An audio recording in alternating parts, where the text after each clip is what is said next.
ನಮಸ್ಕಾರ, ನೀವು ನೋಡ್ತಾ ಇದ್ದೀರಾ ಸುದ್ದಿ ಸಮಯ ನ್ಯೂಸ್ ಚಾನಲ್. ಇದು ಲೋಕಲ್ ಎಕ್ಸ್ಪ್ರೆಸ್. ನಾನು ಮಹರುದ್ರ ಡಾಕುಳಿಗೆ ಮತ್ತೆ ಹೊಸ ಹೊಸ ಸುದ್ದಿಗಳನ್ನು ತೆಗೆದುಕೊಂಡು ನಾವು ನಿಮ್ಮ ಮುಂದೆ ಬರ್ತಾ ಇದ್ದೀವಿ. ಈ ದಿನದ ಪ್ರಮುಖ ಹೆಡ್ಲೈನ್ಸ್ಗಳನ್ನು ನೋಡ್ಕೊಂಡು ಬರೋಣ. ನಗರದ ಗುಂಪಾರಿಂಗ್ ರಸ್ತೆಯಲ್ಲಿ ಜರುಗಿದ ವಿಶ್ವ ರಂಗಭೂಮಿ ದಿನಾಚರಣೆ. ಸರ್ಕಾರಗಳು ರಂಗಭೂಮಿ ಉಳಿಸಿ ಬೆಳೆಸಬೇಕಾಗಿದೆ. ವಿಜಯಕುಮಾರ್ ಸೋನಾರೆ. ವಿಶ್ವದ ಹಲವು ದೇಶಗಳಲ್ಲಿ ರಂಗಭೂಮಿ ದಿನಾಚರಣೆ ಮಾಡಲಾಗ್ತಾ ಇದೆ. ಡಾಕ್ಟರ್ ಜಗನ್ನಾಥ್ ಹೆಬ್ಬಾಳೆ. ಗ್ಲೋಬಲ್ ಸೈನಿಕ ಅಕಾಡೆಮಿ ವತಿಯಿಂದ ಇದೀಗ ವಿದ್ಯಾರ್ಥಿಗಳಿಗೆ ಶೂಟರ್ ತರಬೇತಿ ನೀಡಲಾಗ್ತಾ ಇದೆ. ಸೇನೆ ಅರೆಸೇನಾ ತರಬೇತಿ ಜೊತೆಗೆ ಶಾರ್ಪ್ ಶೂಟರ್ ತರಬೇತಿಯನ್ನು ಕಲ್ಯಾಣ ಕರ್ನಾಟಕದ ವಿದ್ಯಾರ್ಥಿಗಳು ಸದುಪಯೋಗ ಪಡೆದುಕೊಳ್ಳಬೇಕು. ಕರ್ನಲ್ ಶರಣಪ್ಪ ಚಿಗಂಪುರೆ. ಹಿರಿಯ ಲೆಕ್ಕ ಪರಿಶೋಧಕ ವಿಷ್ಣು ಅವರ ಕಣ್ಣ ಮುಚ್ಚಲೆ ಆಟಕ್ಕೆ ಬೇಸತ್ತ ಜನತೆ. ಬಡವರ ರಕ್ತ ಹೀರುವ ಕೆಲಸ ಮಾಡ್ತಾ ಇದ್ದಾರೆ. ಉಮೇಶ್ ಅರಳಿಕರ್ ಗಂಭೀರ ಆರೋಪ. ತಮ್ಮ ಸಹಿ ಕೂಡ ಸಿಬ್ಬಂದಿಗಳೇ ಮಾಡ್ತಾರೆ, ಅಮಾನತುಗೊಳಿಸಲು ಆಗ್ರಹ. ಕರ್ನಾಟಕ ರಾಜ್ಯ ಪೌರ ನೌಕರರ ಸಂಘದ ವತಿಯಿಂದ ನಗರದ ಸಚಿವರ ಮನೆ ಮುಂದೆ ಶಾಂತಿಯುತ ಧರಣಿ. ವಿವಿಧ ಬೇಡಿಕೆಗಳನ್ನು ಈಡೇರಿಸಬೇಕೆಂದು ನೌಕರರಿಂದ ಆಗ್ರಹ. ಪ್ರತಿಭಟನೆಯಲ್ಲಿ ನೂರಾರು ನೌಕರರು ಭಾಗಿ. ಇಂದಿನ ಒಂದಿಷ್ಟು ವಾರ್ತೆಗಳ ವಿವರಗಳನ್ನು ನೋಡ್ಕೊಂಡು ಬರೋಣ. ಇಂದು ಆಧುನಿಕತೆಯ ಭರಾಟೆಯಲ್ಲಿ ರಂಗಕಲೆ ನಶಿಸಿ ಹೋಗ್ತಾ ಇದೆ. ರಂಗಭೂಮಿ ಉಳಿದರೆ ಮಾತ್ರ ಕಲಾವಿದರ ಉಳಿವು ಸಾಧ್ಯ. ಸರ್ಕಾರಗಳು ಹೆಚ್ಚು ಹೆಚ್ಚು ಅನುದಾನವನ್ನು ನೀಡುವುದರ ಮುಖಾಂತರವಾಗಿ ರಂಗಭೂಮಿಯನ್ನು ಉಳಿಸಿ ಬೆಳೆಸುವ ಕಾರ್ಯ ಮಾಡುವಂತಹ ಅಗತ್ಯತೆ ಇವತ್ತಿನ ಕಾಲದಲ್ಲಿ ಸಾಕಷ್ಟು ಇದೆ ಎನ್ನುವಂಥ ಮಾತನ್ನು ಕರ್ನಾಟಕ ಜಾನಪದ ಅಕಾಡೆಮಿ ಸದಸ್ಯ ವಿಜಯಕುಮಾರ್ ಸೋನಾರೆ ಹೇಳಿದರು. ಕರ್ನಾಟಕ ನಾಟಕ ಅಕಾಡೆಮಿ ಬೆಂಗಳೂರು ಹಾಗೂ ಕರ್ನಾಟಕ ಸಾಹಿತ್ಯ ಸಂಘದ ಸಹಯೋಗದೊಂದಿಗೆ ನಗರದ ಗುಂಪಾ ರಸ್ತೆಯಲ್ಲಿರುವಂಥ ಶ್ರೀ ಶಿರಡಿ ಸಾಯಿಬಾಬಾ ನಾಟ್ಯ ಸಂಘದ ಥಿಯೇಟರ್ ಹತ್ತಿರದ ಗುಂಪಾ ರಿಂಗ್ ರಸ್ತೆ ಮೇಲೆ ಆಯೋಜಿಸಿರುವಂತಹ ವಿಶ್ವ ರಂಗಭೂಮಿ ದಿನಾಚರಣೆ ಕಾರ್ಯಕ್ರಮವನ್ನು ಉದ್ಘಾಟಿಸಿ, ಅಂದರೆ ಜಾನಪದ ವಾದನ ಹಲಗೆಯನ್ನು ಬಾರಿಸುವುದರ ಮುಖಾಂತರವಾಗಿ ಉದ್ಘಾಟಿಸಿ ಅವರು ಮಾತನಾಡ್ತಾರೆ. ನಮ್ಮ ಮುಂದಿನ ಪೀಳಿಗೆಗೆ ರಂಗಭೂಮಿ ಕಲೆ ಪರಿಚಯಿಸಲು, ನಾಟಕಗಳ ಕುರಿತು ತಿಳಿಸಲು ಈ ದಿನವನ್ನು ವಿಶ್ವದ ಹಲವು ದೇಶಗಳಲ್ಲಿ ಒಂದು ರಂಗಭೂಮಿ ದಿನಾಚರಣೆಯನ್ನು ಆಚರಿಸಲಾಗುತ್ತೆ ಅನ್ನುವಂಥ ಮಾಹಿತಿ ಕೂಡ ಸೋನಾರೆ ನೀಡಿದರು. ಕರ್ನಾಟಕ ಜಾನಪದ ಪರಿಷತ್ತಿನ ಜಿಲ್ಲಾಧ್ಯಕ್ಷ ಡಾಕ್ಟರ್ ಜಗನ್ನಾಥ್ ಹೆಬ್ಬಾಳೆ ಅವರು ಈ ಸಂದರ್ಭದಲ್ಲಿ ಮಾತನಾಡಿ 1961ರಲ್ಲಿ ಪ್ಯಾರಿಸ್ನಲ್ಲಿ ವಿಶ್ವ ರಂಗಭೂಮಿ ದಿನಾಚರಣೆಯನ್ನು ಆಚರಿಸಬೇಕೆಂದು ಯುನೆಸ್ಕೋ ಮೊದಲನೇ ಬಾರಿಗೆ ಘೋಷಣೆ ಮಾಡಿದೆ. ಇಬ್ರಾಹಿಂ ಅಲ್ಕಾಜಿ ಅವರನ್ನು ರಂಗಭೂಮಿ ಪಿತಾಮಹ ಎಂದು ಕರೀತಾರೆ. ನಾಟಕವಾಡುವ ಸ್ಥಳವನ್ನು ರಂಗಭೂಮಿ ಅಥವಾ ಥಿಯೇಟರ್ ಎಂದು ಕರೀತಾರೆ. ಹಿಂದೆ ಸಮಾಜದಲ್ಲಿ ನಡೆಯುವಂಥ ಅನ್ಯಾಯ, ಮೋಸ, ವಂಚನೆಗಳನ್ನು ಕಲಾವಿದರು ನಾಟಕದ ಮೂಲಕವಾಗಿ ತೋರಿಸ್ತಾ ಇದ್ರು, ಅವರಿಗೆ ಉತ್ತರ ಕೊಡ್ತಾ ಇದ್ರು. ಸಮಾಜದಲ್ಲಿ ವಿವಿಧ ಪಾತ್ರಗಳ ಮೂಲಕ ಜಾಗೃತಿಯನ್ನು ಮೂಡಿಸ್ತಾ ಇದ್ರು. ಫೆಬ್ರವರಿ ನಂತರ ರಾಶಿ ಮುಗಿಸಿ ಮನೋರಂಜನೆಗಾಗಿ ಬೇಸಿಗೆಯಲ್ಲಿ ಪೌರಾಣಿಕ ನಾಟಕಗಳನ್ನು ಮಾಡಿ ನಮ್ಮ ದೇಶದ ಸಂಸ್ಕೃತಿ ಮೇಲೆ ಅವರು ಬೆಳಕನ್ನು ಚೆಲ್ತಾ ಇದ್ರು ಎಂದು ಪ್ರತಿಪಾದಿಸಿದರು. ರಾಷ್ಟ್ರೀಯ ಜನಪದ ಬುಡಕಟ್ಟು ಕಲಾ ಪರಿಷತ್ತಿನ ಪ್ರಧಾನ ಕಾರ್ಯದರ್ಶಿ ಡಾಕ್ಟರ್ ರಾಜ್ಕುಮಾರ್ ಹೆಬ್ಬಾಳೆ ಈ ಸಂದರ್ಭದಲ್ಲಿ ಮಾತನಾಡಿ, ವಿಶ್ವ ರಂಗಭೂಮಿ ದಿನಾಚರಣೆಯನ್ನು ವಿಶ್ವದ 85 ರಾಷ್ಟ್ರಗಳಲ್ಲಿ ಆಚರಿಸಲಾಗುತ್ತೆ. ರಾಜ್ಯದಲ್ಲಿಯೂ ಕೂಡ ನಾಟಕ ಅಕಾಡೆಮಿಯು ರಂಗಭೂಮಿಗೆ ಪ್ರೋತ್ಸಾಹಿಸುವಂತಹ ನಿಟ್ಟಿನಲ್ಲಿ ಆಚರಿಸ್ತಾ ಇದೆ. ಇಂದು ಬೀದರ್ನಲ್ಲಿ 5 ಜನ ರಂಗಭೂಮಿ ಕಲಾವಿದರನ್ನು ಸನ್ಮಾನಿಸಲಾಗ್ತಾ ಇದೆ ಎಂದು ಹೇಳಿದರು. ಇದೇ ವೇಳೆ ದೇವಿದಾಸ್ ಚಿಮ್ಕೋಡೆ ತಂಡದವರಿಂದ ಹೆಣ್ಣು ಸಮಾಜದ ಕಣ್ಣು ಬೀದಿ ನಾಟಕ ಪ್ರದರ್ಶನ ಜರುಗಿತು. ಕಾರ್ಯಕ್ರಮದಲ್ಲಿ ರಂಗಾಯಣ ಕಲಬುರಗಿಯ ಮಾಜಿ ನಿರ್ದೇಶಕ ಮಹೇಶ್ ವಿ ಪಾಟೀಲ್, ಪ್ರೊಫೆಸರ್ ಪ್ರಭುಶೆಟ್ಟಿ ಮೂಲ್ಗೆ, ಬಸವರಾಜ್ ಕಟ್ಟಿಮನಿ, ಪವನ್ ಬಾರೆ, ಲಕ್ಷ್ಮಣ ಮಚ್ಕುರಿ, ಶೇಷಪ್ಪ ಚಿಟ್ಟ, ಗಾಯಕ ಶಂಭುಲಿಂಗ್ ವಾಲ್ದೊಡ್ಡಿ, ಪ್ರೊಫೆಸರ್ ಉಮಾಕಾಂತ್ ಪಾಟೀಲ್, ವೈಜನಾಥ್ ಪಾಟೀಲ್, ಮಲ್ಲಮ್ಮ ಸಂತಾಜಿ, ನಿಜಲಿಂಗಪ್ಪ ತಗಾರೆ, ಬಿಜೆ ವಿಷ್ಣುಕಾಂತ್, ರಾಮಕೃಷ್ಣನ್ ಸಾಳೆ, ಶಿವಶರಣಪ್ಪ ಗಣೇಶ್ಪುರ್ ಸೇರಿದಂತೆ ಇತರರು ಹಾಜರಿದ್ದರು.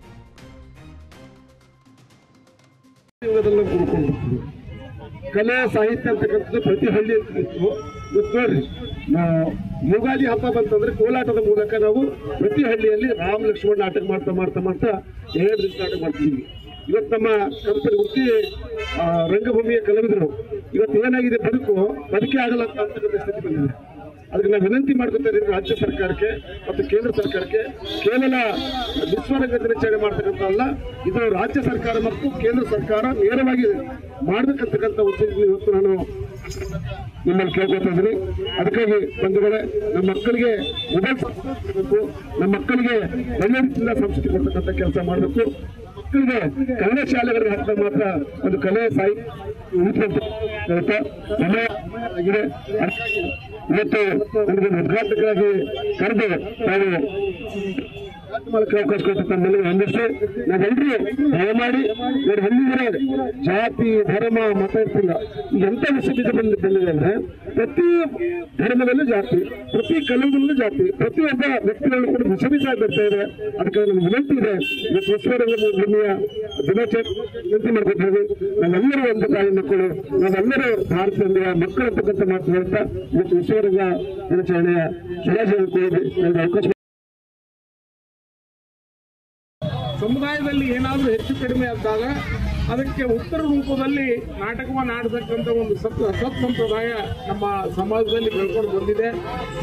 ಬಣ್ಣ ಮುಖಕ್ಕೆ ಬಣ್ಣ ಹಚ್ಕೊಂಡು ಸಾಕಷ್ಟು ಪೌರಾಣಿಕ ಸಾಮಾಜಿಕ ನಾಟಕಗಳನ್ನಾಗಿರ್ಬೋದು ಇವುಗಳನ್ನ ಹಾಗೆ ವೇದಿಕೆ ಮೇಲೆ ಪಾತ್ರಗಳ ಮೂಲಕ ಮಾತನ್ನ ಸಂಭಾಷಣೆ ಆಡೋದ್ರ ಮೂಲಕ ಸಮಾಜದಲ್ಲಿ ಜಾಗೃತಿ ಮೂಡಿಸ್ತಕ್ಕಂಥ ಒಂದು ಪ್ರಾಮಾಣಿಕ ಪ್ರಯತ್ನ ನಮ್ಮಲ್ಲಿ ನಡೀತಾ ಇತ್ತು. ಜೊತೆಯಲ್ಲಿ ಮನೋರಂಜನೆ ಕೂಡ ಕೊಡ್ತಾ ಇದ್ರು. ಆಮೇಲೆ ಹೆಚ್ಚಾಗಿ ನಮ್ಮ ಭಾರತ ದೇಶದೊಳಗೆ ಇದು ಕೃಷಿಯಿಂದ ಕೂಡಿರ್ತಕ್ಕಂಥ ದೇಶ ಆಗಿರೋದ್ರಿಂದ ಈ ಎಲ್ಲ ರಾಶಿ ಎಲ್ಲವೂ ಕೂಡ ಅಂದ್ರೆ ಹೊಲದಲ್ಲಿ ಎಲ್ಲವೂ ಕೂಡ ರಾಶಿ ರೊಟ್ಟಿ ಅಂತೇಳಿ ಹೇಳ್ತೀವಲ್ಲ ಬುದ್ಧಿ ಭಾಷೆಯಲ್ಲಿ ಮುಗಿಸ್ಕೊಂಡು ಹೆಚ್ಚಾಗಿ ಫೆಬ್ರವರಿ ಮಾರ್ಚ್ನಿಂದ ಹೆಚ್ಚಾಗಿ ನಾಟಕಗಳನ್ನು ಆಡ್ತಕ್ಕಂಥವ್ರು ಸಂಪ್ರದಾಯ ಇತ್ತು. ಅದಕ್ಕೆ ಮರೆಸಿ ಶಾಸ್ತ್ರೀಯ ಒಂದು ಲೇಪನ ಬಂದ ಮೇಲೆ ಮತ್ತು ಥಿಯೇಟ್ರಿಗೆ ಹೋಯಿತು, ಥಿಯೇಟರ್ನಿಂದ ಸಿನಿಮಾಕ್ಕೆ ಬಂತು. ಹೀಗೆ ಇದಕ್ಕೆ ಒಂದಕ್ಕೊಂದು ಲಿಂಕ್ ಇದೆ. ಇದ್ರ ಬಗ್ಗೆ ನಾನು ಹೆಚ್ಚಿಗೆ ಹೇಳಕ್ಕೆ ಹೋಗೋದಿಲ್ಲ. ಆದರೆ ಇದನ್ನ ನಾನು ಹೇಳಲಿಕ್ಕೆ ಇಚ್ಛೆ ಪಡ್ತೀನಿ. ನಾಟಕ ಅಂದ್ರೆ ರಿಯಲ್ ಶೋ, ಸಿನಿಮಾ ಅಂದ್ರೆ ರೀಲ್ ಶೋ. ಈ ರಿಯಲ್ ಆಗಿ ನಾವು ಕಾಣಬೇಕಾಯ್ತು ಅಂದ್ರೆ ಹೆಚ್ಚೆಚ್ಚು ನಾಟಕಗಳನ್ನು ನೋಡಬೇಕು. ನಾಟಕ ಕಲಾವಿದರಿಗೆ ಪ್ರೋತ್ಸಾಹವನ್ನು ಕೊಡಬೇಕು, ಸರ್ಕಾರವೂ ಕೂಡ ಪ್ರೋತ್ಸಾಹಿಸಬೇಕು. ಹೀಗೆಲ್ಲವೂ ಕೂಡ ಆಮೇಲೆ ಸಮಾಜವೂ ಕೂಡ ಸಹಕಾರ ಸಹಯೋಗ ಕೊಟ್ಟಾಗ ನಾವು ಹೆಚ್ಚೆಚ್ಚು ಈ ರಂಗ ಶಿಲ್ಪಿಯನ್ನ ರಂಗ ಕಲಾವಿದರನ್ನ ನಾವು ಯುನೆಸ್ಕೋಗೆ ವಿಶ್ವ ರಂಗಭೂಮಿ ದಿನಾಚರಣೆಯನ್ನು ಮಾಡಬೇಕಂತ ಹೇಳಿ ಪ್ರಸ್ತಾವನೆಯನ್ನು ಸಲ್ಲಿಸುತ್ತದೆ. ಅದು 1961-62ರಲ್ಲಿ ಯುನೆಸ್ಕೋ ಜಾರಿಗೆ ಮಾಡುತ್ತದೆ. ಅಂದಿನಿಂದ ಇಲ್ಲಿವರೆಗೆ ಇಡೀ ಜಗತ್ತಿನಾದ್ಯಂತ 85 ರಾಷ್ಟ್ರಗಳ 70 ದೇಶಗಳಲ್ಲಿ ವಿಶ್ವ ರಂಗಭೂಮಿ ದಿನಾಚರಣೆ ಆಚರಣೆ ಮಾಡ್ತಾ ಬರ್ತಾ ಇದ್ದಾರೆ. ಆ ಒಂದು ನಿಟ್ಟಿನಲ್ಲಿ ನಮ್ಮ ಕರ್ನಾಟಕ ರಾಜ್ಯದಲ್ಲಿ ನಾಟಕ ಅಕಾಡೆಮಿ ಮೂಲಕ ಅನೇಕ ಜಿಲ್ಲೆಗಳಲ್ಲಿ ಇಂದು ವಿಶ್ವ ರಂಗಭೂಮಿ ದಿನಾಚರಣೆಯನ್ನು ಮಾಡ್ತಾ ಇದ್ದಾರೆ. ನಮ್ಮ ಭಾರತ ದೇಶದ ಸಂಸ್ಕೃತಿ ಮಂತ್ರಾಲಯ ಅಧೀನದಲ್ಲಿರುವಂಥ ರಾಷ್ಟ್ರೀಯ ನಾಟಕ ಶಾಲೆ ಬಹಳ ದೊಡ್ಡ ಕೊಡುಗೆಯನ್ನು ನೀಡಿದೆ ಈ ನಮ್ಮ ರಂಗಭೂಮಿಗೆ. ಆ ಒಂದು ನಾಟಕ ಶಾಲೆಯಲ್ಲಿ ಅಧ್ಯಯನ ಮಾಡಿರುವಂಥ ನಮ್ಮ ಎಸ್ ಪಾಟೀಲ್ ಸರ್ ಅವರು ಇದ್ದಾರೆ ನಮ್ಮೊಂದಿಗೆ. ಹೀಗಾಗಿ ಈ ನಮ್ಮ ನಾಟಕ ಸಂಸ್ಕೃತಿ ಇಂದಿನ ದಿನಮಾನಗಳಲ್ಲಿ ಬೆಳಿಬೇಕು. ಜೊತೆಗೆ ಮುಂದಿನ ಪೀಳಿಗೆಗೆ ಇದರ ಬಗ್ಗೆ ಪರಿಚಯ ಮಾಡಿಕೊಟ್ಟು ನಮ್ಮ ಭವ್ಯ ಭಾರತದ ಸಂಸ್ಕೃತಿಯನ್ನು ಇದು ಜಗತ್ತಿನಾದ್ಯಂತ ಪ್ರಚಾರ ಮಾಡಬೇಕು ಎನ್ನುವ ನಿಟ್ಟಿನಲ್ಲಿ ನಾಟಕ ಅಕಾಡೆಮಿ ಬಹಳ ಒತ್ತನ್ನು ಕೊಟ್ಟು ಅನೇಕ ಕಾರ್ಯಕ್ರಮಗಳನ್ನು ಕಲಾವಿದರಿಗೆ ರೂಪಿಸಿದೆ. ಆ ಒಂದು ಹಿನ್ನೆಲೆಯಲ್ಲಿ ನಾವು ಕರ್ನಾಟಕ ಸಾಹಿತ್ಯ ಸಂಘದಲ್ಲಿ ಇಂದು ವಿಶ್ವರಂಗಭೂಮಿ ದಿನಾಚರಣೆ ಬೀದಿ ನಾಟಕ ಇಲ್ಲಿ ಆಯೋಜನೆ ಮಾಡಿದ್ದೇವೆ. ಸಾಯಂಕಾಲ ನಮ್ಮ ಬಸವರಾಜ ಮನೆಯವರ ನಾಟಕದಲ್ಲಿ ನಾವು ತಾಯಿಯ ಕರುಳು ಅನ್ನುವಂಥ ನಾಟಕ ಪ್ರದರ್ಶನದ ಜೊತೆಗೆ ನಮ್ಮ ಬೀದರ್ ಜಿಲ್ಲೆಯ 5 ರಂಗ ಕಲಾವಿದರಿಗೆ ಅಲ್ಲಿ ಸನ್ಮಾನ ಕಾರ್ಯಕ್ರಮ ಅಲ್ಲಿ ಹಮ್ಮಿಕೊಂಡಿದ್ದೇವೆ. ಹೀಗಾಗಿ ಸಾಯಂಕಾಲ ಸರಿಯಾಗಿ 5 ಗಂಟೆಗೆ ತಾವೆಲ್ಲರೂ ಆ ಒಂದು ನಾಟಕವನ್ನು ದಿವ್ಯ ಸಂಕಲ್ಪ ಫೌಂಡೇಶನ್ ಅಡಿಯಲ್ಲಿ ಬರುವಂತಹ ಗ್ಲೋಬಲ್ ಸೈನಿಕ್ ಅಕಾಡೆಮಿ ಶಾಲೆಯಲ್ಲಿ 2017ರಲ್ಲಿ ಇಡೀ ಉತ್ತರ ಕರ್ನಾಟಕದಲ್ಲಿಯೇ ಮೊಟ್ಟ ಮೊದಲ ಬಾರಿಗೆ ಒಳಾಂಗಣ ಶೂಟರ್ ಕೇಂದ್ರವನ್ನು ಸ್ಥಾಪಿಸಿದ್ದೇವೆ. ನಮ್ಮ ಶಾಲೆಯ ವೀರೇಶ್ ಜೂಜಾ ಎನ್ನುವಂತಹ ವಿದ್ಯಾರ್ಥಿ ಕಳೆದ ವರ್ಷ ರಾಜ್ಯ ಮಟ್ಟದ ಶೂಟರ್ ಸ್ಪರ್ಧೆಯಲ್ಲಿ ಬಂಗಾರದ ಪದಕವನ್ನು ಪಡೆದು ನಮ್ಮ ಶಾಲೆಗೆ ಕೀರ್ತಿಯನ್ನು ತಂದಿದ್ದು ನಿಜಕ್ಕೂ ಕೂಡ ಹೆಮ್ಮೆ ಅನ್ನಿಸ್ತಾ ಇದೆ ಎಂದು ಗ್ಲೋಬಲ್ ಸೈನಿಕ್ ಅಕಾಡೆಮಿಯ ಶಾಲೆಯ ಸಂಸ್ಥಾಪಕ ಅಧ್ಯಕ್ಷರಾಗಿರತಕ್ಕಂಥ ಕರ್ನಲ್ ಶರಣಪ್ಪ ಸಿಕ್ಕಂಪುರೆ ಸುದ್ದಿ ಸಮಯಕ್ಕೆ ತಿಳಿಸಿದ್ದಾರೆ. ಈ ಕುರಿತು ಶಾಲೆಯ ಒಳಾಂಗಣ ಶಾರ್ಪ್ ಶೂಟರ್ಸ್ ಕೇಂದ್ರದಲ್ಲಿ ಮಾತನಾಡಿರುವಂತಹ ಅವರು, ನಮ್ಮ ಶಾಲೆಯು ಮಕ್ಕಳ ಸರ್ವತೋಮುಖ ಬೆಳವಣಿಗೆಗಾಗಿ ಕೆಲಸ ಮಾಡ್ತಾ ಇದೆ.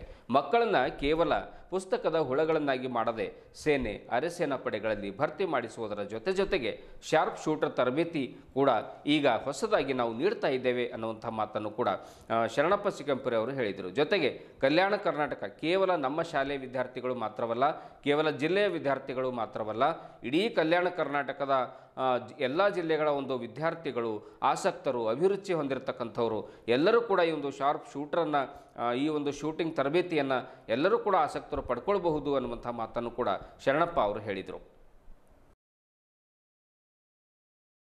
ಒಲಿಂಪಿಕ್ಸ್ನಲ್ಲಿ ಕಾಮನ್ವೆಲ್ತ್ನಲ್ಲಿ ಬಂಗಾರದ ಪದಕವನ್ನು ಪಡೆದ ಖ್ಯಾತ ತರಬೇತುದಾರರಾಗಿರ್ತಕ್ಕಂಥ ಕೊಡಗು ಜಿಲ್ಲೆಯ ಟಿ.ಸಿ. ಫಲಂಗಪ್ಪ ಅವರು ಶೂಟರ್ಸ್ ತರಬೇತಿಯನ್ನು ಮಕ್ಕಳಿಗೆ ಉತ್ತಮವಾಗಿ ನೀಡ್ತಾ ಇದ್ದಾರೆ. ಎಲ್ಲರೂ ಡಾಕ್ಟರ್, ಇಂಜಿನಿಯರ್, ಶಿಕ್ಷಕ, ಉಪನ್ಯಾಸಕ, ವಕೀಲಿ ವೃತ್ತಿಯಲ್ಲಿ ಕೆಲಸ ಮಾಡ್ತಾರೆ. ಆದರೆ ದೇಶ ಸೇವೆಯನ್ನು ಗುರಿ ಇಟ್ಟುಕೊಂಡು ಸೇನೆ ಮತ್ತು ಅರೆಸೇನಾ ಪಡೆಗಳಲ್ಲಿ ಭರ್ತಿ ಮಾಡಿಸುವಂತಹ ನಿಟ್ಟಿನಲ್ಲಿ ವಿವಿಧ ತರಬೇತಿಗಳನ್ನು ನೀಡುತ್ತಾ ನಮ್ಮ ಅಕಾಡೆಮಿ ಬರ್ತಾ ಇದೆ. ಇದೀಗ 2017ರಿಂದ ಶಾರ್ಪ್ ಶೂಟರ್ಸ್ ತರಬೇತಿಯನ್ನು ಕೂಡ ನೀಡುತ್ತಾ ಬರ್ತಾ ಇದೆ. ನಮ್ಮ ಬೀದರ್ ಜಿಲ್ಲೆ ಮಾತ್ರವಲ್ಲ, ಇಡೀ ಕಲ್ಯಾಣ ಕರ್ನಾಟಕದ ಮಕ್ಕಳು ಒಲಿಂಪಿಕ್ಸ್ನಲ್ಲಿ ಮತ್ತು ಅಥ್ಲೆಟಿಕ್ಸ್ನಲ್ಲಿ, ಕಾಮನ್ವೆಲ್ತ್ನಲ್ಲಿ ಭಾಗವಹಿಸಬೇಕೆಂಬ ಮಹತ್ವಾಕಾಂಕ್ಷೆಯನ್ನು ಇಟ್ಟುಕೊಂಡು ಶೂಟರ್ಸ್ ತರಬೇತಿಯನ್ನು ನೀಡ್ತಾ ಇದ್ದೇವೆ. ಅದಕ್ಕೆ ಬೇಕಾಗುವಂತಹ ರೈಫಲ್ಸ್ಗಳಾಗಿರ್ಬೋದು, ಗನ್ಗಳಾಗಿರ್ಬೋದು, ಅದರ ಕೋಣೆ, ಶೂಟರ್ಸ್ಗೆ ಬೇಕಾಗುವ ಎಲ್ಲ ಸೌಲಭ್ಯಗಳು ನಮ್ಮಲ್ಲಿವೆ. ಕಲ್ಯಾಣ ಕರ್ನಾಟಕದ ಜನತೆ ಇದರ ಸದುಪಯೋಗ ಪಡೆದುಕೊಳ್ಳಬೇಕೆಂದು ಕರ್ನಲ್ ಶರಣಪ್ಪ ಸಿಕಂಪುರೆ ಹೇಳಿದರು. ಖ್ಯಾತ ಶಾರ್ಪ್ ಶೂಟರ್ಸ್ ತರಬೇತಿದಾರರಾಗಿರ್ತಕ್ಕಂಥ ಕೊಡಗು ಜಿಲ್ಲೆಯ ಟಿ.ಸಿ. ಫಲಂಬಕ್ಕ ಅವರು ಈ ಸಂದರ್ಭದಲ್ಲಿ ಮಾತನಾಡಿ, ಸದ್ಯ ಗ್ಲೋಬಲ್ ಸೈನಿಕ್ ಅಕಾಡೆಮಿಯು ಶೂಟಿಂಗ್ ಕೇಂದ್ರದಲ್ಲಿ 20ರಿಂದ 25 ಮಕ್ಕಳು ತರಬೇತಿ ಪಡಿತಾ ಇದ್ದಾರೆ. ಬೆಳಿಗ್ಗೆ 10 ಗಂಟೆಯಿಂದ ಸಾಯಂಕಾಲ 6 ಗಂಟೆವರೆಗೆ ನಿರಂತರವಾಗಿ ತರಬೇತಿ ನೀಡಲಾಗುತ್ತೆ. ಮಕ್ಕಳ ತರಗತಿಯ ನಂತರ ಸಮಯ ಸಿಕ್ಕಾಗಲೆಲ್ಲ ಈ ಶೂಟಿಂಗ್ ತರಬೇತಿಯನ್ನು ನೀಡಲಾಗುತ್ತೆ. ಕೇವಲ ಶಾಲೆಯ ಮಕ್ಕಳ ಜೊತೆಗೆ ಇಡೀ ಜಿಲ್ಲೆಯ ಹಾಗೂ ಉತ್ತರ ಕರ್ನಾಟಕ ಭಾಗದ ಅಭಿರುಚಿ ಇರುವಂಥ ವಿದ್ಯಾರ್ಥಿಗಳು ಇದರ ಸದುಪಯೋಗವನ್ನು ಪಡ್ಕೊಳ್ಬೇಕು ಅನ್ನುವಂಥ ಮಾತನ್ನು ಕೂಡ ಹೇಳಿದರು. ಈಗಾಗಲೇ ನಮ್ಮ ಒಂದು ಶಾಲೆಯ ವೀರೇಶ್ ಜೂಜಾ ಎನ್ನುವಂಥ ಒಬ್ಬ ವಿದ್ಯಾರ್ಥಿ ಕಳೆದ ಬಾರಿ ರಾಜ್ಯ ಮಟ್ಟದಲ್ಲಿ ಬಂಗಾರದ ಪದಕವನ್ನು ಇದೇ ಒಂದು ಶೂಟರ್ ಸ್ಪರ್ಧೆಯಲ್ಲಿ ಪಡ್ಕೊಂಡು ಬಂದಿರತಕ್ಕಂಥದ್ದು ನಮ್ಮ ಒಂದು ಶಾಲೆಗೆ ಹೆಮ್ಮೆಯಾಗಿದೆ ಎನ್ನುವಂಥ ಮಾತನ್ನು ಕೂಡ ಹೇಳಿದರು. ಇದೇ ವೇಳೆ ಅಕಾಡೆಮಿಯ ಪ್ರಾಚಾರ್ಯರು, ಸಿಬ್ಬಂದಿ ವರ್ಗದವರು ಹಾಗೂ ಶೂಟರ್ಸ್ ತರಬೇತಿ ಪಡಿತಾ ಇರುವಂತಹ ಮಕ್ಕಳು ಕೂಡ ಈ ಸಂದರ್ಭದಲ್ಲಿ ಉಪಸ್ಥಿತರಿದ್ದರು.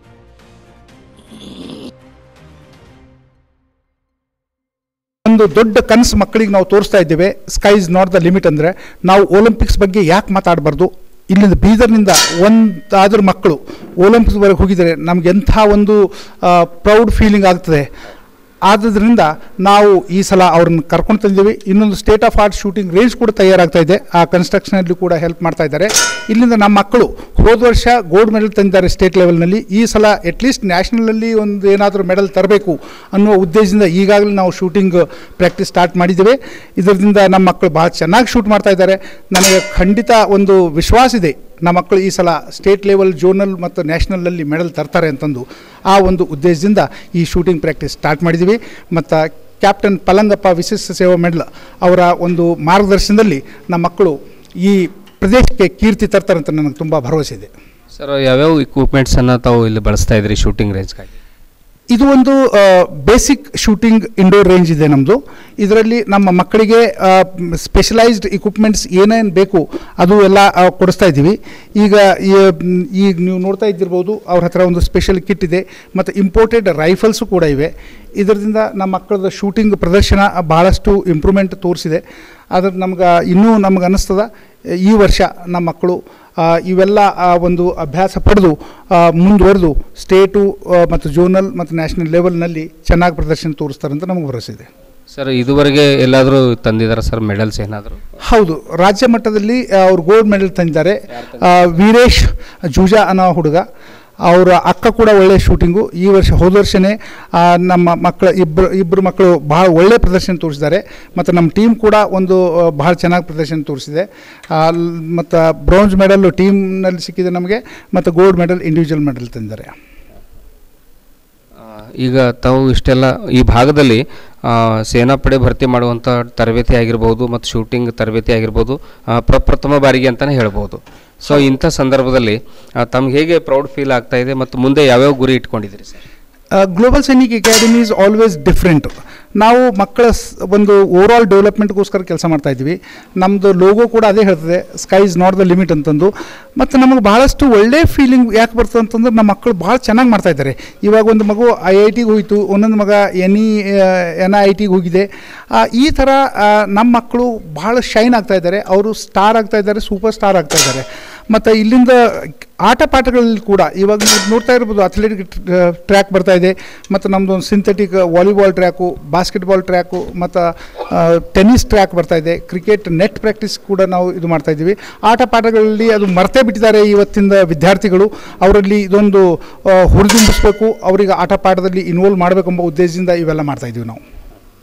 ಇದು ಕರ್ನಲ್ ಶರಣಪ್ಪ ಚಿಕ್ಕಂಪುರಿ ಅವರು ಗ್ಲೋಬಲ್ ಸೈನಿಕ ಅಕಾಡೆಮಿ ಅಧ್ಯಕ್ಷರು ಅತ್ಯಂತ ಹೆಮ್ಮೆಯಿಂದ ಹೇಳಿರ್ತಕ್ಕಂಥ ಮಾತು. ಅಂದರೆ ಇವತ್ತು ಮಕ್ಕಳು ಸಹಜವಾಗಿ ಡಾಕ್ಟರ್ ಆಗ್ತಾರೆ, ಇಂಜಿನಿಯರ್ ಆಗ್ತಾರೆ, ಶಿಕ್ಷಕರಾಗ್ತಾರೆ. ಆದರೆ ದೇಶ ಸೇವೆಯನ್ನು ಮಾಡ್ತಕ್ಕಂಥವ್ರು ಬಹಳ ಕಡಿಮೆ, ಅವರ ತಂದೆ ತಾಯಿಗಳು ಕಳಿಸ್ತಕ್ಕಂಥದ್ದು ಬಹಳ ಕಡಿಮೆ. ಅಂಥ ಸಂದರ್ಭದಲ್ಲಿ ಮಕ್ಕಳನ್ನು ಹುರಿದುಂಬಿಸಿ ಅವರಿಗೆ ಸ್ಫೂರ್ತಿ ಪ್ರೇರಣೆಯನ್ನು ನೀಡಿ ಸೇನೆಯಲ್ಲಿ ಭರ್ತಿ ಮಾಡಿಸ್ತಕ್ಕಂಥದ್ದು. ಮತ್ತು ಒಲಿಂಪಿಕ್ಸ್ನಲ್ಲಿ ನಮ್ಮ ಬೀದರ್ ಭಾಗದ ಮಕ್ಕಳು, ಕಲ್ಯಾಣ ಕರ್ನಾಟಕದಲ್ಲಿ ಬೀದರ್ನ ಮಕ್ಕಳು ಕೂಡ ಮಿಂಚಬೇಕು ಅನ್ನುವಂಥದ್ದು ಅವರ ಒಂದು ಮಹತ್ವಾಕಾಂಕ್ಷೆ. ಸೊ ಅಂಥ ಒಂದು ಗುರಿಯನ್ನು ಇಟ್ಟುಕೊಂಡು ಇವತ್ತು ಒಲಿಂಪಿಕ್ಸ್ನಲ್ಲಿ, ಅಥ್ಲೆಟಿಕ್ಸ್ನಲ್ಲಿ ಮಕ್ಕಳು ಹೋಗಬೇಕು, ಅಲ್ಲಿ ಬಂಗಾರದ ಪದಕಗಳು, ಬೆಳ್ಳಿ ಪದಕಗಳನ್ನು ತರಬೇಕು ಅನ್ನುವಂಥ ಒಂದು ಸದುದ್ದೇಶ ಇಟ್ಕೊಂಡು ಇವತ್ತು ಶೂಟಿಂಗ್ ಕೂಡ ಮಕ್ಕಳಿಗೆ ತರಬೇತಿ ಕೊಡುವಂಥ ಒಂದು ತರಬೇತಿ ಕೇಂದ್ರವನ್ನು ಕೂಡ ಇಲ್ಲಿ ಆರಂಭ ಮಾಡಿರ್ತಕ್ಕಂಥದ್ದು. ಕ್ಯಾಮರಾಮನ್ ಸಂಜು ಕುಮಾರ್ ಜೊತೆ ಮಹಾರುದ್ರ ಡಾಕುಳ್ಗಿ, ಸುದ್ದಿ ಸಮಯ ವರದಿಗಾರರು, ಬೀದರ್. ಇವತ್ತು ಮಕ್ಕಳಿಗೆ ಶೂಟಿಂಗ್ ತರಬೇತಿಯನ್ನು, ಅಂದರೆ ಶೂಟರ್ ತರಬೇತಿಯನ್ನು ಕೊಡ್ತಾ ಇರುವಂಥ TC ಪಲ್ಲಂಗಪ್ಪ ಅವರು, ತರಬೇತುದಾರ ಆಗಿರ್ತಕ್ಕಂಥ TC ಪಲ್ಲಂಗಪ್ಪ ಅವರು ಕೂಡ ನಮ್ಮ ಜೊತೆ ಇದ್ದಾರೆ. ಅವರು ಯಾವ ರೀತಿಯಾಗಿ ಮಕ್ಕಳಿಗೆ ತರಬೇತಿಯನ್ನು ಕೊಡ್ತಾ ಇದ್ದಾರೆ, ತರಬೇತಿಯನ್ನು ಮಕ್ಕಳಿಗೆ ಕೊಡಲಿಕ್ಕೆ ಯಾವ್ಯಾವ ವ್ಯವಸ್ಥೆ ಬೇಕು, ಅವರು ಹೇಗೆ ಕೊಡ್ತಾರೆ, ಯಾವ ಸಂದರ್ಭದಲ್ಲಿ ಕೊಡ್ತಾರೆ, ಎಷ್ಟು ಗಂಟೆ ಕೊಡ್ತಾರೆ ಅನ್ನುವಂಥದ್ದನ್ನು ಅದ್ರ ಕುರಿತು ನಾವು ಕೂಡ ಬನ್ನಿ ಅವ್ರ ಜೊತೆ ನಾವು ಮಾತಾಡ್ಸ್ಕೊಂಡು ಬರೋಣ. ಸರ್ ನಮಸ್ತೆ. ಜೈ ಹಿಂದ್ ಸರ್. ಜೈನ್ ಹೇಳಿ ಸರ್, ಮಕ್ಕಳಿಗೆ ಯಾವ ರೀತಿ ತರಬೇತಿ ಕೊಡ್ತಾ ಇದ್ದೀರಿ ಈಗ? ನಮ್ಮ ಸ್ಕೂಲಲ್ಲಿ ನಾನು ಇವಾಗ 2 ಇಯರ್ಸಿಂದ ನಾನು ಸ್ಕೂಲ್ಗೆ ಬರ್ತಾ ಇದ್ದೀನಿ. ಯಾವಾಗ ಮಕ್ಕಳಿಗೆ ಸ್ಪೋರ್ಟ್ಸ್ ಟೈಮ್, ಮ್ಯೂಸಿಕ್ ಟೈಮ್, ಆ ಟೈಮಲ್ಲಿ, ಆಮೇಲೆ 2.5 ಗಂಟೆ ಮೇಲೆ ಸ್ಕೂಲ್ ಮಕ್ಕಳು ಬಿಟ್ಟ ಮೇಲೆ 5-6 ಗಂಟೆವರೆಗೆ ನಾನು ಕಂಟಿನ್ಯೂ ಶೂಟಿಂಗ್ ಕೊಡ್ತೀನಿ. ಸಂಡೇ ಒಂದಿನ ಬಿಟ್ಟು ವೀಕ್ಲಿ ಎಲ್ಲ ಡೇಸ್ನೂ ಶೂಟಿಂಗ್ ಮಾಡಿಸ್ತಾ ಇದ್ದೀನಿ. ತುಂಬ ಮಕ್ಕಳಿಗೆ ಇಂಟ್ರೆಸ್ಟ್ ಇದೆ. ಮುಂದೆ ಬಂದು ಅವ್ರ ಮಕ್ಕಳು ಸ್ಟೇಟ್ ಲೆವೆಲ್, ನ್ಯಾಷನಲ್ ಲೆವೆಲ್, ಇಂಟರ್ನ್ಯಾಷನಲ್ಗೆ ಹೋಗಿ ಮೆಡಲ್ ತರ್ತಾರೆ ನನಗೊಂದು ಹೋಪ್ ಇದೆ. ಅದಕ್ಕೋಸ್ಕರ ನಾನು ಸಾಹೇಬರು ಕರೆದಿದ್ದಾರೆ, ಕರ್ನಲ್ ಸಾಹೇಬರು. ಅದಕ್ಕೋಸ್ಕರ ಬಂದು ಇಲ್ಲಿ ಹಾರ್ಡ್ ಪ್ರಾಕ್ಟೀಸ್ ಕೊಡ್ತಾ ಇದ್ದೀನಿ. ನಾನು ಕೂರ್ಗ್ ಡಿಸ್ಟ್ರಿಕ್ಟಿಂದ ಬಂದಿದ್ದೀನಿ, ಕೊಡಗು ಜಿಲ್ಲೆ. ಈಗ ಎಷ್ಟು ಜನ ಮಕ್ಕಳಿಗೆ ತರಬೇತಿ ಕೊಡ್ತಾ ಇದ್ದಾರೆ ಸರ್? ಇವಾಗ ನನಗೆ 25-30 ಮಕ್ಕಳು ಅಡ್ಮಿಷನ್ ಆಗಿದೆ. ಇನ್ನು ಮುಂದಕ್ಕೆ ಇವಾಗ ಎಕ್ಸಾಮ್ ನಡೀತಾ ಇದೆ. ಎಕ್ಸಾಮ್ ಮುಗಿದ ತಕ್ಷಣ ಇನ್ನೂ ಬರಲಿಕ್ಕೆ ಚಾನ್ಸಸ್ ಇದೆ. ಸರ್, ಈ ತರಬೇತಿ ಕೊಡಲಿಕ್ಕೆ ಮಕ್ಕಳಲ್ಲಿ ಯಾವ ಅರ್ಹತೆ ಇರಬೇಕು? ಮಕ್ಕಳಿಗೆ ಓನ್ಲಿ ಶಿಸ್ತು, ಡಿಸಿಪ್ಲಿನು ಮೇನ್, ಅದು ಇರಬೇಕು. ಓನ್ಲಿ ಫಾರ್ ಸ್ಪೋರ್ಟ್ಸ್ ಅಲ್ಲ, ಅದರಲ್ಲಿ ಸ್ಟಡಿ ಕೂಡ ಮೇನ್ ಇದೆ. ಸ್ಟಡಿ ಬೇಕು, ಸ್ಪೋರ್ಟ್ಸು ಬೇಕು, ಜೊತೆ ಸಾಧನೆಗಳು ಮೇಲೆ ಅವ್ನು ಗುರಿ ಇಟ್ಕೊಳ್ಬೇಕು ಮಕ್ಕಳು. ಬೆಳಿಗ್ಗೆ 9 ಗಂಟೆಯಿಂದ ಸಾಯಂಕಾಲ 6 ಗಂಟೆವರೆಗೆ ರೇಂಜ್ ಓಪನ್ ಇದೆ. ಮಕ್ಕಳಿಗೆ ಯಾವಾಗ ಟೈಮ್ ಸಿಗುತ್ತೆ ಆ ಟೈಮಲ್ಲಿ ಬಂದು ಮಕ್ಕಳು ಪ್ರಾಕ್ಟೀಸ್ ಮಾಡಬೇಕಂದ್ರೆ ನಾನು ಹೇಳ್ಕೊಡ್ತೀನಿ ಅವ್ರಿಗೆ, ಮಕ್ಕಳಿಗೆ ಎಲ್ರಿಗೂ. ನೋ ಟೈಮ್ ಲಿಮಿಟ್, 6 ಗಂಟೆವರೆಗೆ.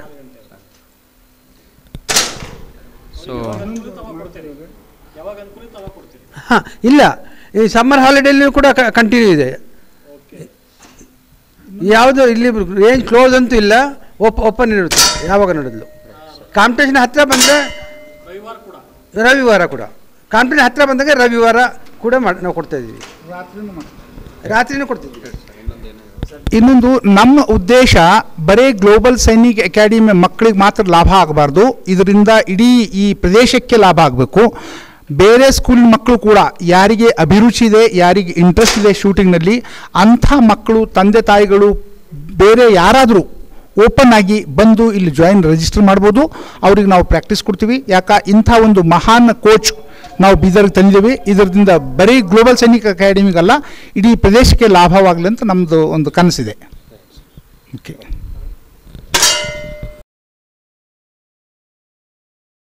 ತಿಂಗಳಿಗೆ 20 ದಿವಸ ಬೆಂಗಳೂರಿನಲ್ಲಿ ಇದ್ದರೆ 10 ದಿವಸ ಮಾತ್ರ ಬೀದರ್ನಲ್ಲಿ ತಮ್ಮ ಕಚೇರಿಯಲ್ಲಿ ಇರ್ತಾರೆ. ತಾವು ಮಾಡಬೇಕಾಗಿರ್ತಕ್ಕಂಥ ಸಹಿ ಕೂಡ ತಮ್ಮ ಸಿಬ್ಬಂದಿಗಳಿಂದಲೇ ಮಾಡಿಸ್ತಾರೆ. ಇವರಿಗೆ ರಾಜಕೀಯ ಹೈ ಇನ್ಫ್ಲುಯೆನ್ಸ್ ಇದೆ.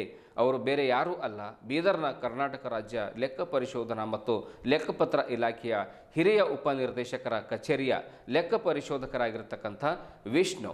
ಹೀಗಂತ ಹೇಳಿದ್ದು ದಲಿತ ಸಂಘರ್ಷ ಸಮಿತಿಯ ಮುಖಂಡರಾಗಿರ್ತಕ್ಕಂಥ ಉಮೇಶ್ ಸ್ವಾರಳಿಕರ್. ನಗರದ ಜಿಲ್ಲಾ ಪತ್ರಿಕಾ ಭವನದಲ್ಲಿ ಕರೆದ ಸುದ್ದಿಗೋಷ್ಠಿಯನ್ನು ಉದ್ದೇಶಿಸಿ ಮಾತನಾಡಿರುವಂಥ ಅವರು, ಈ ಲೆಕ್ಕ ಪರಿಶೋಧಕರು 6 ವರ್ಷ 6 ತಿಂಗಳಿನಿಂದ ಬೀದರ್ನಲ್ಲಿಯೇ ಬಿಡಾರ ಹೂಡಿದ್ದಾರೆ. PDOಗಳು ಬಂದರೆ 30,000 ಹಣ ಕೊಟ್ಟರೆ ಮಾತ್ರ ಕೆಲಸ ಮಾಡಿಕೊಡ್ತೇನೆ, ಇಲ್ಲ ಅಂದರೆ ಯಾರಿಗೆ ಹೇಳ್ತಿರೋ ಹೇಳ್ಕೊಳ್ಳಿ ಎನ್ನುವಂಥ ಹಾರಿಕೆ ಉತ್ತರ ಕೊಡ್ತಾರೆ ಎನ್ನುವಂಥ ಗಂಭೀರ ಆರೋಪವನ್ನು ಉಮೇಶ್ ಸ್ವಾರಳಿಕರ್ ಮಾಡ್ತಾರೆ ಎಂದು ಗಂಭೀರ ಆರೋಪ ಮಾಡ್ತಾರೆ. ಇದುವರೆಗೆ ಸುಮಾರು 45 ಗ್ರಾಮ ಪಂಚಾಯತ್ಗಳ PDOಗಳಿಗೆ ತೊಂದರೆ ನೀಡಿದ್ದಾರೆ ಎನ್ನುವಂಥ ತಮ್ಮ ಆಕ್ರೋಶವನ್ನು ಕೂಡ ಸುದ್ದಿಗೋಷ್ಠಿಯಲ್ಲಿ ಹೊರಹಾಕಿದರು. ಈ ಇಲಾಖೆಯು ನೇರವಾಗಿ ಮುಖ್ಯಮಂತ್ರಿಗಳ ಅಧೀನದಲ್ಲಿ ಬರುತ್ತೆ. ಜಿಲ್ಲೆಯಲ್ಲಿ ಅವರಿಗೆ ಕೇಳುವ ಅಧಿಕಾರ ಇರುವುದು ಕೇವಲ ಜಿಲ್ಲಾಧಿಕಾರಿಗಳಿಗೆ ಮಾತ್ರ. ಅವರಿಗೂ ಕೂಡ ಈಗಾಗಲೇ 8 ತಿಂಗಳ ಹಿಂದೆ ಮನವಿ ಕೊಟ್ಟಿದ್ದೇವೆ, ಯಾವುದೇ ಕ್ರಮ ಕೈಗೊಂಡಿಲ್ಲ. ಬೇಸತ್ತು ಮಾನ್ಯ ರಾಜ್ಯಪಾಲರಿಗೂ ಮನವಿಯನ್ನು ನೀಡಿದ್ದೇವೆ, ಜಿಲ್ಲಾ ಉಸ್ತುವಾರಿ ಸಚಿವರಿಗೂ ಮನವಿ ಸಲ್ಲಿಸಿದ್ದೇವೆ, ಕ್ರಮ ಕೈಗೊಳ್ಳುವಂಥ ಭರವಸೆಯನ್ನು ನೀಡಿದ್ದಾರೆ. ಆದರೆ ಲೆಕ್ಕ ಪರಿಶೋಧಕ ವಿಷ್ಣು ಅವರು ಯಾವಾಗಲೂ ಕಚೇರಿಯಲ್ಲಿ ಸಿಗೋದಿಲ್ಲ, KDP ಸಭೆಗಳಿಗೂ ಬಂದು ನಡೆದರೆ ಅಲ್ಲಿ ಕೂಡ ಅಟೆಂಡ್ ಆಗೋದಿಲ್ಲ. ಹೀಗಾಗಿ ಅವರನ್ನ ಸೇವೆಯಿಂದ ಅಮಾನತುಗೊಳಿಸಬೇಕೆಂದು ದಲಿತ ಸಂಘರ್ಷ ಸಮಿತಿ ಆಗ್ರಹಿಸುತ್ತದೆ. ಇಲ್ಲದಿದ್ದರೆ ಮುಂದಿನ ದಿನಗಳಲ್ಲಿ ಉಗ್ರ ಹೋರಾಟ ಮಾಡಲಾಗುವುದು ಎಂದು ಉಮೇಶ್ ವಾರಳಿಕರ್ ಹೇಳಿದರು. ಸುದ್ದಿಗೋಷ್ಠಿಯಲ್ಲಿ ಪ್ರಮುಖರಾದ ಬಾಬುರಾವ್ ಕೌಠ, ದೇವರಾಜ್ ಡಾಕುಳಿಗಿ, ಅಶೋಕ್ ಸಂಗಮ್, ಜೈಭೀಮ್ ಶರ್ಮಾ ಸೇರಿದಂತೆ ಇತರರು ಉಪಸ್ಥಿತರಿದ್ದರು. ಮೇಲೆ ಇಮ್ಮಿಡಿಯೇಟ್ ಆಗಿ ನೋಟಿಸ್ ಹಾಕ್ತಾನೆ. ಇಂಥ 45 ಜಿಲ್ಲೆಯಲ್ಲಿ PDOಗಳನ್ನು ನನ್ನ ಬಲ್ ಬಂದು ಅವರ ಅಳಲುಗಳನ್ನು ತೋಡ್ಕೊಂಡಿದ್ದು ನನ್ನ ಬಲ್ ಆನ್ ರೆಕಾರ್ಡನ್ನು ಇದೆ. ನಾನು ಪತ್ರಿಕೆ ಒಂದು ರಿಲೀಸ್ ಮಾಡೋಕೆ ರೆಡಿ ಇದ್ದೀನಿ. ಯಾಕಂದರೆ 45 ಜಿಲ್ಲೆಯಲ್ಲಿ PDOಗಳನ್ನು ಯಾವ ರೀತಿ ತರಾಟೆಗೆ ತಗೊಂಡು ನೀನು 30,000 ಕೊಟ್ಟರೆ ಅಡಿಟ್ ಆಗ್ತದೆ, ಇಲ್ಲ ಇಲ್ಲ ಇಲ್ಲ ಅಂದರೆ ಮಾಡಿಕೊಡಲ್ಲ, ಏನು ಮಾಡ್ಕೊಳತ್ತೀರಿ ಮಾಡ್ಕೊಳ್ರಿ ಅಂತಕ್ಕಂಥ ಒಂದು ದರ್ಪವಾದಂತಹ ಒಂದು ಮಾತಾಡ್ತಾರೆ. ಅದು ನಾಚಿಗೇಡಿ ಮಾತು, ಅದು ಅಧಿಕಾರಿಗೆ ಶೋಭೆ ಕೊಡಲ್ಲ. ಆದರೂ ಕೂಡ ಸರ್ ವಿಡಿಯೋಗಳು ಈಗ ಪಾಷಾ ಅಂತ PDO ಇದ್ದಾರೆ, ಸುಮಾರು ಭಾಳಷ್ಟು ಅವರೆಲ್ಲ ಹೆಸರುಗಳೆಲ್ಲ ಹೇಳೋಕ್ಕಾಗಲ್ಲ. 45 ಗ್ರಾಮ ಪಂಚಾಯಿತಿಗಳನ್ನು ಇವರು ವಿಸಿಟ್ ಮಾಡಿ ಅಲ್ಲಿ PDOಗಳಿಗೆ ಕೇಳ್ತಾರೆ, ನಿಮ್ಮ ಅಡಿಟ್ ಮಾಡಬೇಕಾದ್ರೆ 30,000 ರೂಪಾಯಿ ಕೊಡ್ರಿ ಅಂತ. ಒಬ್ಬ PDO ಇಂಥ PDO ನಿನ್ನೆ ಬಂದು ನನಗೆ ಹೇಳಿದನು, ನಾನು 25,000 20,000 ಕೊಡ್ತೀನಿ ಮಾಡಿಕೊಡಿ ಅಂದರೆ ಆಗಲ್ಲ ಅಂತ ಪೇಪರ್ ಬೀಸಾಕ್ತಾನಂತೆ. ನಾನು ಅದೇ ಕೇಳಿದೆ. ಹಿಂಗಾದ ತಕ್ಷಣ ನನಗೆ ಬೇಜಾರಾಗಿ ನಾಳೆ ಪತ್ರಿಕೆ ಮುಖಾಂತರ ಇಡೀ ರಾಜ್ಯ ವ್ಯಾಪ್ತಿ ಇದನ್ನು ನ್ಯೂಸ್ ಆಗಿ ಅವನನ್ನು ಅಮಾನತುಗೊಳಿಸಬೇಕು ಮಾನ್ಯ ಜಿಲ್ಲಾಧಿಕಾರಿಗಳು. ಅದರ ಸಲುವಾಗಿ ನಾವು ಜಿಲ್ಲಾಧಿಕಾರಿಗಳ ಕ್ರಮ ಕೈಗೊಂಡಿಲ್ಲಲ್ಲ, 6 ತಿಂಗಳಾಯಿತು ಅಂತ ನಾವು ರಾಜ್ಯಪಾಲರಿಗೂ ಹೋಗಿ ಕೊಟ್ಟು ಬಂದ್ವಿ. ನಾವು ಸುಮಾರು 25/2/2025 ಫೆಬ್ರವರಿದಲ್ಲಿ ಕೊಟ್ಟೇವೆ. ಆದರೂ ಇನ್ನೂ ಕೂಡ ಜಿಲ್ಲಾಧಿಕಾರಿಗಳು ಕ್ರಮ ಕೈಗೊಂಡಿಲ್ಲ. ರಾಜ್ಯಪಾಲರಿಗೆ ಕೊಟ್ಟಿದೆ 21 ದಿನ ನಮಗೆ ಟೈಮ್ ಕೊಟ್ಟಿದ್ದರು, ರಾಜ್ಯಪಾಲರು ಏನೂ ಕ್ರಮ ಕೈಗೊಂಡಿಲ್ಲ. ಆದರೆ ಇವರು ಎಂಥ ಇನ್ಫ್ಲುಯೆನ್ಸ್ ಮೇಲೆ ಇವರನ್ನು ಸರ್ಕಾರಿ ನೌಕರಿ ಮಾಡ್ತಾ ಇದ್ದಾರೆ ಅಂತಕ್ಕಂಥ ಪ್ರಶ್ನೆಯನ್ನು ನಮಗೆ ಕಾಡ್ತಾ ಇದೆ ಇವತ್ತಿನ ದಿವಸ.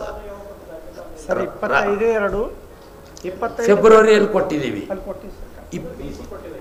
ಇಲ್ಲ DC ಅವರಿಗೆ ಒಂದು 8 ತಿಂಗಳ ಕೆಳಗೇನೋ ಕೊಟ್ಟಿದ್ದೇವೆ. ಅದು ಸರ್ DC ಅವ್ರಿಗೆ ಕೊಟ್ಟಿದ್ದು ಇದೆ.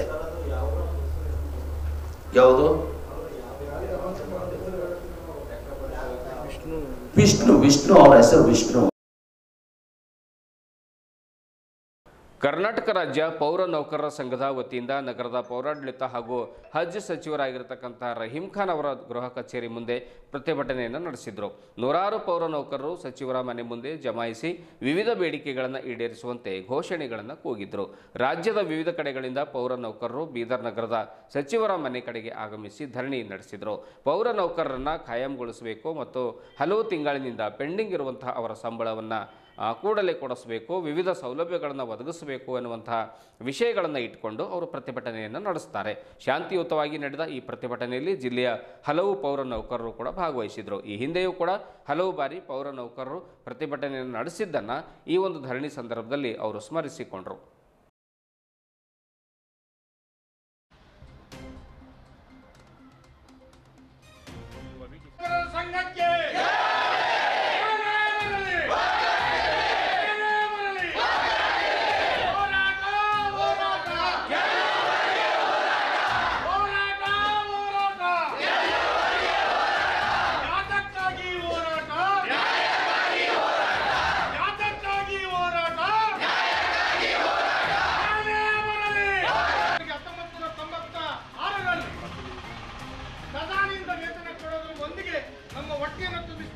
ಮುಖ್ಯಮಂತ್ರಿಗಳು ಇವತ್ತು ಮನೆಯ ಮಕ್ಕಳನ್ನ ಮರ್ತಿದ್ದಾರೆ ಏನೋ ಅಂತ ಹೇಳಿ ನನಗೆ ಸಂಶಯಕ್ಕಿಡಾಗಿದೆ.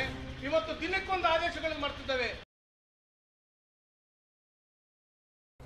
ಇದುವರೆಗೂ ಸುದ್ದಿ ಕೊಟ್ಟಿರುವ ನಾನು ಮಹರ್ದು ಡಾಕುಳಿಗಿ. ಮತ್ತೆ ಮುಂದಿನ ವಾರ್ತೆಗಳೊಂದಿಗೆ ಭೇಟಿಯಾಗೋಣ. ವಂದನೆಗಳು.